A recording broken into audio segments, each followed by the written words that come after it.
में तौर ते अॼु दुनिया जे अंदरि मादरी ॿोलियुनि जो आलमी ॾिहाड़ियो मल्हायो पियो वञे ऐं अॼु कंडियारे में बि असां इन हवाले सां प्रोग्राम रखियो आहे जंहिंखे फोकस सिंधी ॿोलीअ खे मादरी ॿोली जे तौर ते कयो वञे पियो।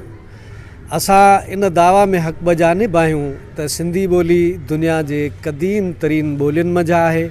सिंधी ॿोली जदीद तक़ाज़ाउनि तहत साइंस ऐं टेक्नोलॉजी जूं बे सभु रिक्वायरमेंट्स पूरियूं करे सघे थी पई। उन जो ख़ितो आहे, उन जी तारीख़ आहे, उन जो ॻाल्हाईंदड़ आहे। इन जे करे उन ॿोलीअ खे बि क़ौमी ॿोलीअ जो दर्जो ॾिनो वञे ऐं उन जे वाध वेझ जे लाइ जिदोजहद ऐं कोशिशूं कयूं वञनि। अॼु जो ही प्रोग्राम उन सिलसिले जी कड़ी आहे। असां सिंधी माण्हुनि जो 4.5 करोड़ दुनिया में रहंदड़ सिंधी माण्हुनि जो मुतालबो आहे त सिंधी ॿोली खे क़ौमी ॿोलीअ जी हैसियत ॾिनी वञे।